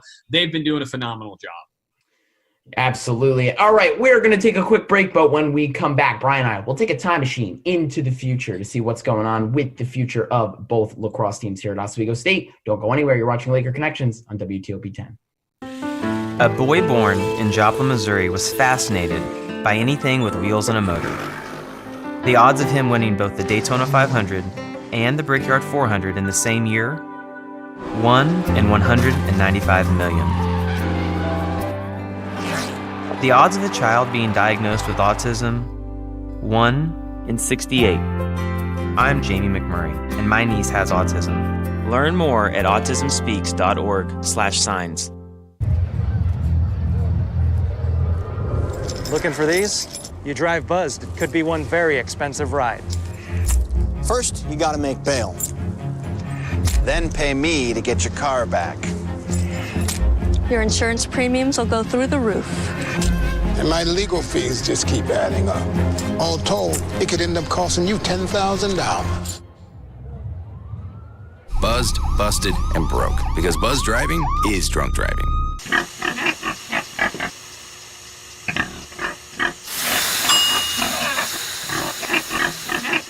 Cook foods to the right temperature using a food thermometer. 3,000 Americans will die from food poisoning this year. Check your steps at foodsafety.gov. To Maddie, congrats on paying off all those student loans. Finally, right? How'd you manage that anyway? I started tracking my spending, changed a couple of habits. Wow, I'm kind of living paycheck to paycheck right now. I don't even know how I'm doing it. Well, have you tried saving a little? I want to, but where's that money gonna come from? Bill collectors, they're the worst. Am I right? When it comes to financial stability, don't get left behind. Not home. Get tools and tips for saving at feedthepig.org.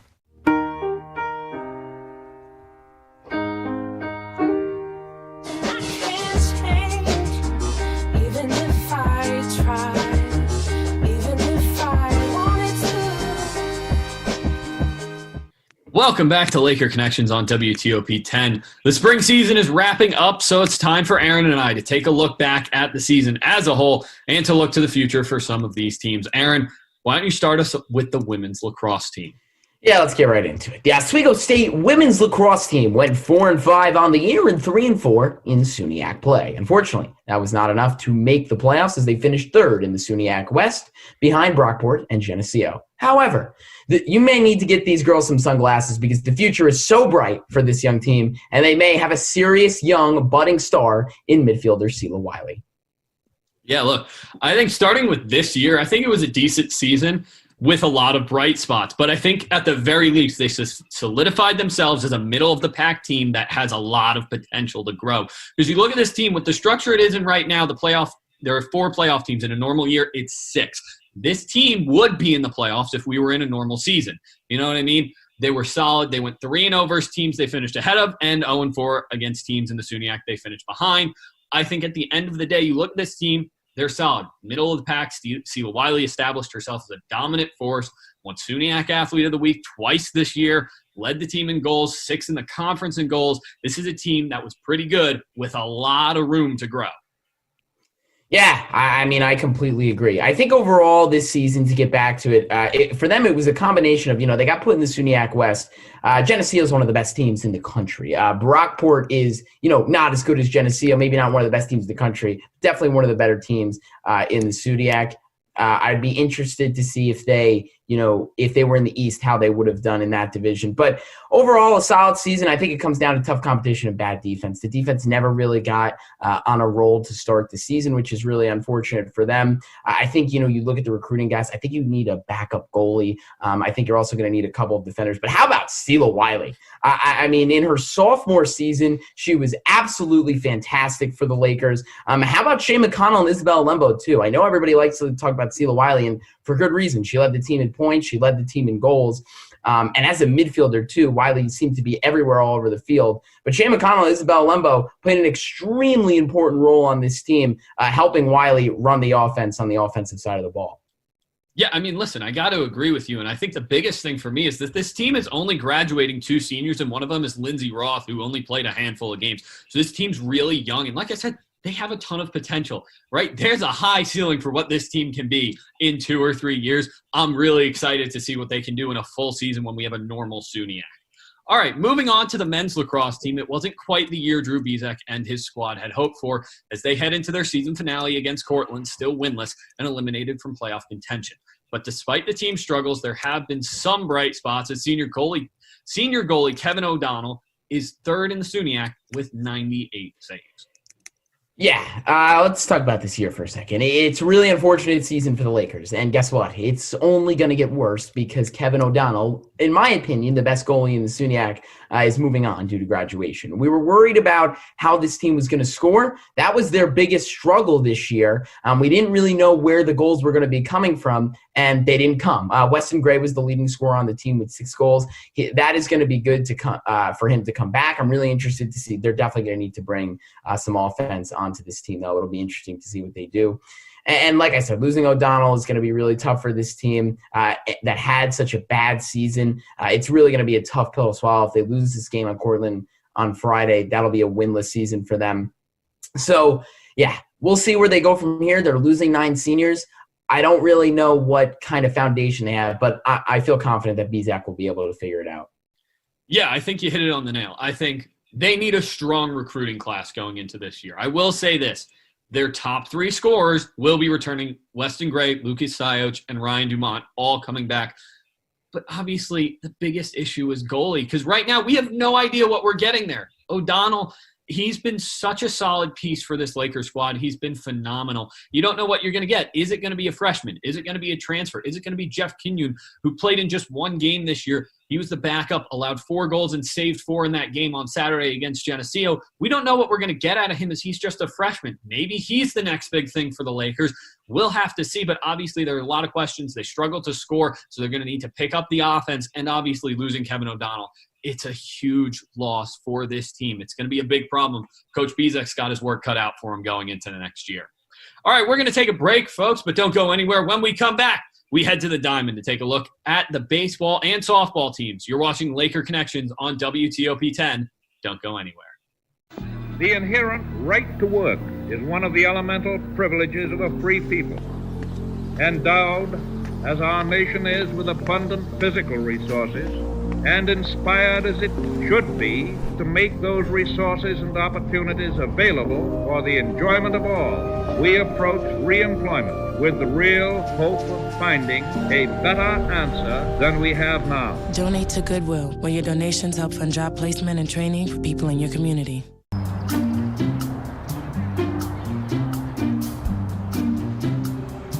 Don't worry, the 74 people were picked before me in the NFL draft.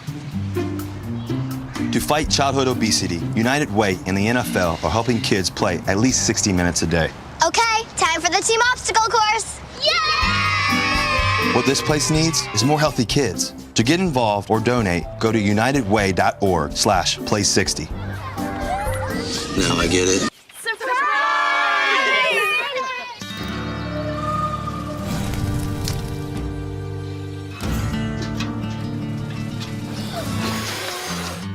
preventing wildfires. That's all Smokey wants for his 70th birthday. Why is my son having trouble in school? Finding lowest airfare to Istanbul. No, I'm tired of fighting with my son over his homework. Home, walk, restaurant. Need a review? No. He's smart, but his mind wanders. 7 wonders of the world. Why don't you understand me? I do. I was trying to show how Connor feels every day. Redirecting to understood.org. Join parents and experts at understood.org, a free online resource about learning and attention issues to help your child thrive. You make me wear my bike helmet. Taught me never to run with scissors. So why do you keep a loaded gun in your drawer? How safe is that? You asked them to follow some safety rules. Now they're asking you. Never let your gun get into the wrong hands. Always. Lock it up. Hello, everybody, and welcome back to the season finale of Laker Connections. I'm Aaron Valentino, joined alongside Brian Rudman. It's now time to take a look at both of the Diamonds, the baseball and softball teams, of course. Brian, why don't you start us out? Yeah, listen, we started out with the hottest team in Oswego State sports as the baseball team looks like a freight train that can't be stopped. I know I said it earlier, but they're on a 14-game win streak. Scott Lander's squad looks like they're well on their way to not just the SUNY playoffs, but the championship series. They sit at 9-1 in conference play and control their own destiny when it comes to the SUNY West. Aaron, what has made this team so dominant? Boy, we are heading to a good old-fashioned Central New York battle between the Oswego State Lakers and the Cortland Red Dragons. Like I said earlier, wasn't this expected? I mean, really, this team is so good. They brought back everybody from 2 years ago when they won the SUNY championship. They've won 3 SUNY championships in a row. They're looking for their 4th this year, and they look like they're on a mission to do it. They've won 14 straight games. The offense scored 22 runs on Tuesday in Game 1 against Rochester. Granted, that was an out-of-conference game, but still, Rochester's the best team in the Liberty League. They continue to play well. They've got a few good pitching performances out of their guys here and there.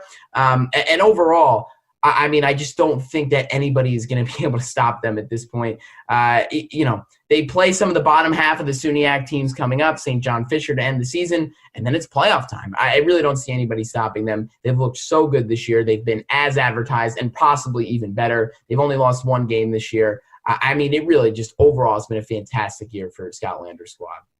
Yeah, listen, you can't say enough about how good this team has been. There are 4 hitters that qualify who are hitting over 350. That's just phenomenal. So looking as we go ahead into the playoffs, funny enough, we're going to see some previews of what the first round of SUNY playoffs are going to look like. Brockport's going to be facing Cortland. Oswego is going to be facing Oneonta, which is what it looks like the first round is going to be like. So we'll get a pretty good clue next week what the first round is going to look like. And if next week's doubleheader goes as I expect it to be, the Lakers will continue this win streak. And, as we expect, I think, heading into the playoffs, like you said, at the end of the day, it was always going to be Oswego and Cortland. They're by far and have been the 2 most dominant teams in the SUNY. The Lakers have got the better of the Cortland Red Dragons in the playoffs the last 3 times, whatever it is. If things go as expected, those 2 teams will be meeting for a 3-game series to finish it out. I think I kind of like it. That's the one thing I like about this split division conference right now is that it's setting up for some 3-game series as opposed to that double elimination 4-team tournament. I kind of like these 3-game series. I think it's a pretty good look. Yeah, the 3-game series is going to be it's going to be a lot of fun. And actually, we're going to get into that a little bit later. How great the setting up the conference into divisions is going to be. I personally think it's also going to be a lot of fun. But yeah, they're going to keep on rolling, and we're going to move on to softball here. The Oswego State softball team currently sits at 6-10 on the year, and currently sits in last place in the SUNY West. They still have a handful of games to go before the season ends, and still have a chance to make the playoffs. But can they finish on a high note, Brian? Yeah, listen, we'll have to see. They got a couple more conference games that at the end of the day are must-wins because right now they're sitting at the bottom of the SUNY West, but they're still within a couple of games where if things go their way, they could sneak into the playoffs. But at the end of the day, they need to get going now because they've been playing not so well like we discussed earlier. They're 1-5 in their last 6. They went 0-4 last weekend. Listen, they played 500 ball going into last weekend. It didn't go well in those 4 huge SUNY West games. At the end of the day, I think we talked about it earlier. This team made a few too many errors throughout the year in order to put themselves into a position to get into the playoffs. But look, things aren't over. Brockport and Fredonia still remain. Those are 4 big games, and they're absolutely must-wins. Yeah, what a weird couple of years for the Oswego State softball team, isn't it? They hadn't touched the field in 2019, so because they didn't play. They were the only Oswego State team that didn't play in all of 2020, even 1 or 2 games, and that hadn't touched the field since then. So, I mean, I think you look ahead to this team. I think you look ahead to this team. I think it's going to be really interesting to see what they can do with the rest of the season, because the crazy thing is they really still are in it. It's going to be an uphill battle for sure. And in their defense, they've played 4 more games than Fredonia. They've played 2 more games than Brockport. So they've just played a lot less games than a lot of these other teams. I think they got to clean up the defense a little bit. They've been making too many errors on the air. Once they do that, I think they'll be fine. It's going to be an uphill battle. I'm really interested to see where they go. Yeah, I will say this. Listen, quickly, if they make the playoffs, it means that they're on a win streak. So if they make the playoffs, they could be in a position to do something because they'll be hot. I'll say that. Yeah, no, we'll see if they can get it rolling. All right, we are going to take a quick break, but when we come back, our moderator, Brandon Ladd, will join us for the final Laker Showdown of the year. Don't change that channel. You're watching Laker Connections on WTOP. It's on. This job looks perfect. It says you need a high school diploma. You've got one of those, right? Skip the drama. Get your diploma. I got that. Find free adult education classes at finishyourdiploma.org. They say that when you're facing extreme danger, your life flashes before you.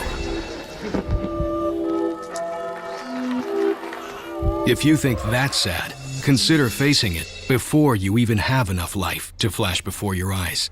Deaths and injuries can be prevented by using the right car seat. Visit safercar.gov/the right seat to know what is appropriate for each age and size.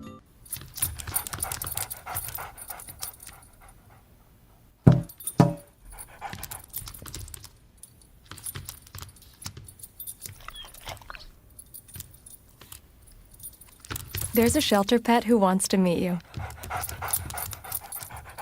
Meet one today. Visit theshelterpetproject.org. Adopt. Hart, what's going on? I'm leaving. Why? What did I do? Not enough. The pressure's too much. I quit. I get it. I can do better. Just please don't leave. Don't let your heart quit on you. Get your uncontrolled high blood pressure to a healthy range before. Across America, excess food is gathered by a network of good people at local food banks, helping solve child hunger. They've earned their wings, and you can too. Support Feeding America and your local food bank at feedingamerica.org. Welcome back to Laker Connections on WTOP 10. I am your moderator, Brandon Ladd, and it's time for the most exciting segment of the show for the last time ever on Zoom, Laker Showdown. Aaron or Brian, who will win? Let's get into it. Due to COVID-19 restrictions, the SUNY divided the conference into divisions this spring season. Guys, do you believe this is going to stay, or do you believe this was just a one-time thing? I think it's a one-time thing. I think it's pretty temporary. I don't think they're going to do it. I also don't think it should be done. For the spring season, it made sense. We were coming out of the winter. We didn't really know what was going on with COVID. But now that we're getting into spring, things are starting to open up. The vaccine rollout's going pretty well. I think the SUNY will get back to normal. They had a successful season this year, and that tells me that at the end of the day, they can start pushing the boundaries of what they can do. I think they'll get back to a normal SUNY schedule because I think it's better for competition. At the end of the day, if everyone's playing everyone, I think we get a better look. Because you look at the baseball, for example, right? The top 2 teams in the SUNY aren't playing each other at all this year until the playoffs. That's not really good. It also skews it up when it comes to, going for NCAA